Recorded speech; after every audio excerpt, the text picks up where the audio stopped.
People don't talk about the mental and even spiritual aspect of learning a language. You see, I've taught hundreds of students in schools, privately, in all kinds of environments. A lot of people have mental blocks. They have limiting beliefs. They have a lack of confidence in themselves. And this really shows when they're learning a new language. When you're learning a new language, you need to be able to let go of perfectionism. You have to let go of perfectionism. And it's really interesting to see because there are people that learn languages who are not used to that. They're not used to having a vocabulary of a 6-year-old child. They're not used to not knowing everything. They're not used to being in this vulnerable position where you don't have the command of your native language, where you're not put together. People have this fear of looking stupid or appearing dumb, and they would rather quit their dreams and they'd rather quit language learning and all of the benefits and the amazing things that can come with learning a language, all the experiences that you could have with learning a new language. They would rather give that up because of perfectionism, debilitating perfectionism, and this inability to be vulnerable. And I see this so much. This is the one thing I see. And what are your methods of studying and methods of learning a language? We need to focus actually on the mental aspect and the limiting beliefs and this idea that people have. Truth of the matter is you need to start messy. It will be messy in the beginning. That's just a fact. You need to accept it. And there's a lot of people who don't want to go through that stage. And guess what? They don't improve, they don't learn. Okay? That's just part of it. And part of the qualities of a good language learner is someone who is able to accept that they're not perfect and also the ability to accept their mistakes. They're able to make mistakes, accept their mistakes, and learn from them. Whereas there are people that are so scared to make any kind of mistake. They're so scared to make mistakes with their pronunciation or make mistakes in their speaking or writing.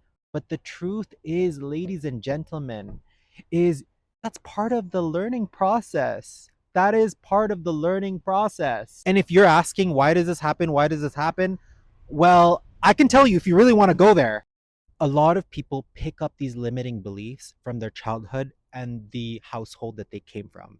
Unfortunately, you might have been growing up in a household where for everything you do was never enough. You do your absolute best, but it was never enough. You were shamed all the time and constant shame, constant guilt. And people develop naturally in their childhood and in their life this protective shell. People develop such a toxic, negative self talk and inner critic that it's not really criticizing you constructively. It's actually hindering any kind of learning and any growth in your life.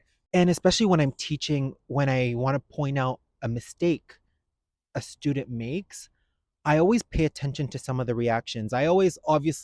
I try to do it in a way that makes sense, but there are some times where people have this very emotional reaction and they just can't accept it. People shut down, people do have all these reactions for feedback to improve. People want you to improve, but I think some people feel that when you are correcting them, they interpret it as they're not good enough, they'll never be good enough. They hear it something else. And that is debilitating. This is very common and it actually is so debilitating to people that are learning, not just in languages, but in any kind of skill and anything in life. And actually, a lot of these people that are like this are put together. They're people that are super intelligent. They're very smart. They are well versed in their specialization. They are usually put together. When you put them in an environment that is not what they're used to, they are very uncomfortable. And how they deal with that discomfort is the question.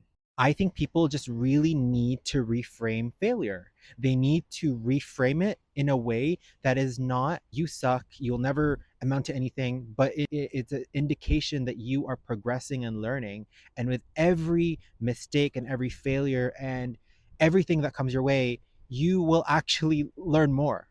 I'll give you an example. So last week, I went to a restaurant and I ran into this guy who's from Saudi Arabia. And if you guys don't know already, I'm actually learning the Saudi dialect for Arabic. I've been learning it for the past few days. For those that know me, I don't believe in coincidences. I really don't, because tell me how all of these years of living in this country, I have never met anyone from Saudi Arabia. Okay, I'm not talking about expats, anyone like that, because I'm Filipino. Most of my family have lived in Saudi Arabia. Okay, I'm talking about like an actual Saudi citizen who I've never met a real Saudi citizen in my entire life. Okay, until last week, precisely the same time I'm learning Saudi Arabic, the Saudi dialect of Arabic. And it's just interesting because I went there, I started talking to the guy, and I wish I could tell you the conversation went well, but it did not go well. Okay.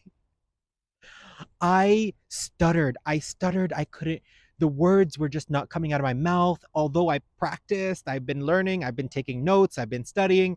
I just felt like I was so embarrassed, honestly, because at one point I just felt so embarrassed. There were other people there, like ordering, and I'm here trying to speak to the server in Arabic. The guy was super nice. He was actually speaking to me only in Arabic. He was not speaking to me in English at all. And I just felt embarrassed. I felt dumb. I felt a little stupid at that time. And in that moment, I really did have those thoughts. I really did think, okay, this is embarrassing. And at that time, I truly thought that moment was so embarrassing. I felt so embarrassed. So after I picked up my order, I was in my car and I had to sit there for like a good 10 minutes and really reframe that situation. I had to really look back at it and think, wait, I acknowledged all of those negative inner thoughts I was having, because I was having them too, you know? Then I sat with myself and I said, I ordered in Arabic. I spoke to the guy in Arabic, okay, fully. And we had a full Arabic conversation. There was not a single word of English. Okay. That was a success, first of all. Number two, this is like exposure therapy. I'm being exposed to a situation, and I know that didn't go as well as I wanted. But as soon as I got inside the car and did some deep breaths, I said to myself, I developed this kind of motivation to do better. I felt at that time I really felt that was a failure, and whether it was or wasn't doesn't matter. I came out of that being like, okay, next time what I'm going to do is say this. I'm going to practice these lines. I'm going to practice these verbs. I'm going to practice in front of the camera and how to order, and I'm going to work on those questions that I usually prepare when I learn a language and talk to native speakers. I'm going to prepare. It got me into this mentality of what didn't go well and how do I do better next time. Because, ladies and gentlemen, that is really language learning, and that is learning in general. Forget about languages. That is learning in general. Is you trying, maybe succeeding, but if you fail, that's fine and that is okay. You will have to ask yourself, what could I do better? And what didn't go well and how could I improve it? So I'm sitting here right now. The next restaurant I'm going to, you bet I've been practicing those lines. I'm ready to order, okay? Because out of that experience. But what if I didn't do that? What if I went to the restaurant and I decided, okay, I don't want to look stupid today. I don't want to look dumb. I'm just not going to speak in Arabic. How else am I going to learn? How else am I going to improve? Do I have friends that I can speak Arabic to on a daily basis? I don't. So I have to do all these crazy side quests. But really, like, in order for me to learn and in order for me to improve, I have to put myself in those uncomfortable situations and those situations where I just don't want to be there because I don't want to look stupid. I don't want to look dumb. I don't want to embarrass myself. But these things are the reason why I learn languages so fast. These situations that I put myself in are actually the reason why I have so much motivation and like I just learn languages fast because I'm also making mistakes fast. I'm making mistakes left, right, and center. And the more mistakes I make, I know that I'm learning more. That's how I reframe failure. We got to reframe failure. We got to think about it as something that is completely different and not shameful. There is no shame in failure. I congratulate you. I applaud you for failing because this is what gets us to the next level. And if you have dreams, you have goals, you have a next level that you're getting to, you need to be able to be comfortable in that. Do you understand? Don't say failure, say redirection. Redirection. And this applies to any skill, not just language learning, any skill that you want. If you are building a business, you bet.